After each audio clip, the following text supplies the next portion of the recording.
Well, joining me now is a Labor MP for Bennelong, Jerome Laxall, who knows a thing or two about fighting a close election. It wasn't close there in the end. You actually started behind. You needed an extra 80 votes that you did last time.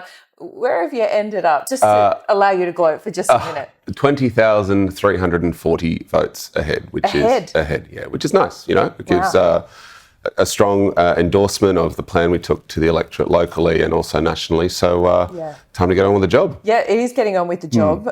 Super. That's got to be exercising your electorate at the moment as well. I can't imagine that there is a small cohort of people that aren't happy with unrealised gains, tax on unrealised gains as a principle. So this has only really come up sort of in the last month, right? This has been in the Parliament for quite some time. It's passed the House of Representatives. It's been stuck in the Senate. It's been around for about 2.5 years. I've had some people raise this with me over the last month, both for and against. And I found, after a discussion explaining the options and our intent with these changes, that the majority of those people that do raise it with me, which are a very small number, understand why the government are doing this. They may not like it. Because you need more revenue because you can't pull back on spending. Well, I wouldn't quite put it that way, Laura. I'd talk about this being a very modest change that puts a bit more fairness and sustainability in the superannuation Why do you need to do it then? system. Well, actually, you're clawing back a lot of revenue. It's a tax on money people haven't even earned yet. So there's an example in one of the papers where there's sort of plays out the concession difference between what we currently have in the law and what we propose. And it's talking about a $14,000 concession versus a $13,000 concession. That's a pretty modest change for people who have a balance over $3 million, which again is 0.5% of Australians that have a superannuation account. You realise, you do understand that affects more than just those people directly. It changes the system. It changes where people put their money. It changes behaviour. What it does is it makes the superannuation system and concessions fairer and more sustainable. And it's not like, and this is often missed in the conversation about it, it's not like the changes at 30%, they're still concessional, right? So the top tax rate is 45%, We're proposing 30%. These are still concessional rates. It may change some people's behaviour, but ultimately, if those assets remain in super, they are still getting a concessional tax rate. How do you how do you tax unrealised losses then?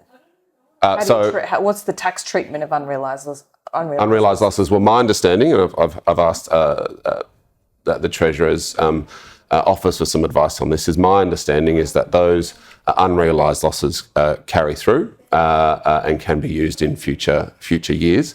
But importantly, the concept of unrealised gains or losses exists already in the tax system. I mean, if you pay land tax, which is a state tax, that's on unrealised values. If you pay council rates, they're based on unrealised values because the value of your property at a certain point in time. Council rates, it's like for taking out our bins and stuff as well, though, right? It's still using the unrealised value of the property. No, you're talking about the concept of unrealised value, be it gains or losses.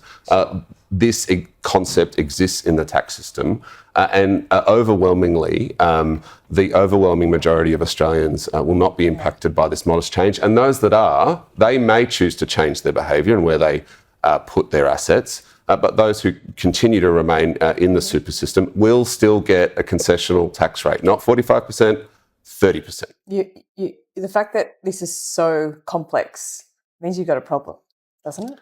Have you seen the tax law? Like it is tax is complex, which is why I think we're getting this growing conversation about broader reform, right? And I think the Treasurer dealt with this yesterday. Cutting back on spending. You're just looking for more revenue streams. Well, we found $95 billion in savings over our 3 years in government. Besides COVID in about 20 years, but anyway. With $95 billion worth of savings, 2 surpluses, and less than half of the projected surplus in the last year. Like, there's no doubt that we've seen some progress, but we need to do more. We need to do more on tax, and we need to reform it. This is one very modest reform, and we're getting quite the campaign from a very small amount of people. How does that augur for future reform that this government may or may not choose to do? It's not reform. One change isn't reform. I mean, it's not broad-scale tax reform. No one's done that for 20 years.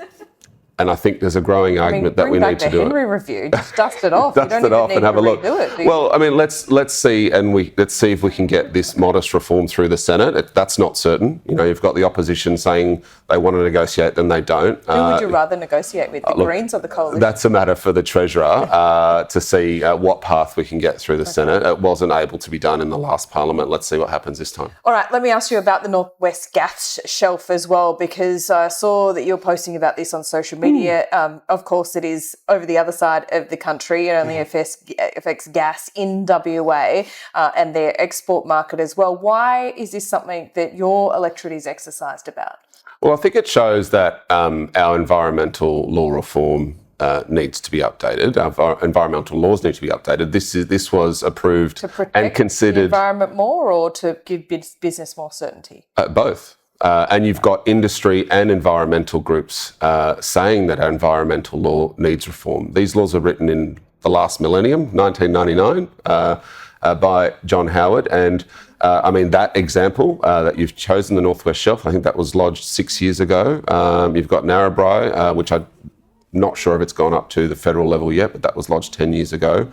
But also you've got large-scale renewable energy projects, storage projects that are operating under these old and outdated laws. Do you agree with Murray Watt's decision there, though? Well, we haven't seen the full decision. It's a preliminary decision. There are strict conditions that his statement has revealed that have been placed on Woodside. Woodside have, I think, 10 days from that date to respond to those conditions. We'll see what the decision is. But on principle, do you agree with the Northwest Gas Shelf project being extended? Well, it's hard for me to give an assessment on that. Right. What I do want is for laws that protect our environment, that consider climate considerations that cannot be considered by the Environment Minister and isn't part of the decision that he made, the provisional decision he made last week. Let's just call it a decision, right? Well, because no, I can't call it that. Why not? Because it's not the final decision. Do you want to talk him out of it or talk him into it? Well, it's not up for me to talk him in or out of it.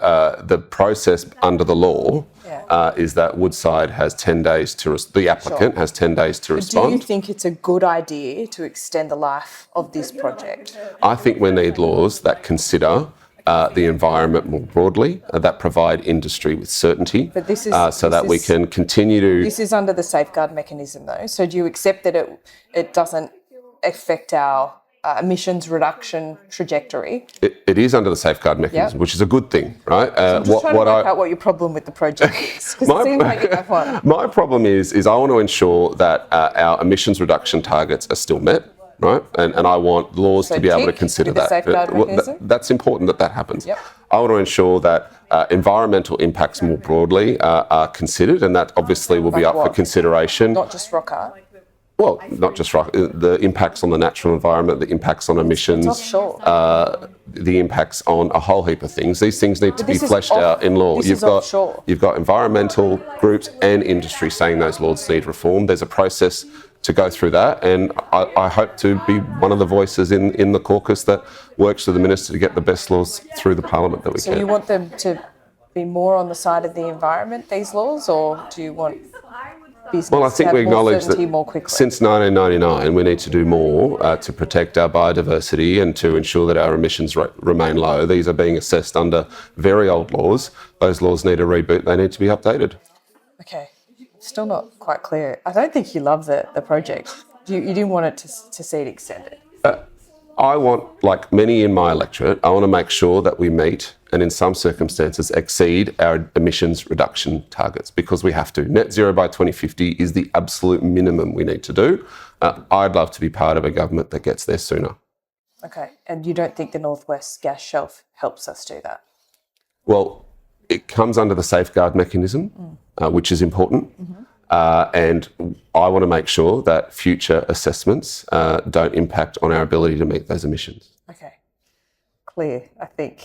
Jerome Laxale, thanks for your time. We'll try again another time. See you soon. Authorised by Jerome Laxale, ALP 32 Beecroft Road, Epping, New South Wales 2121.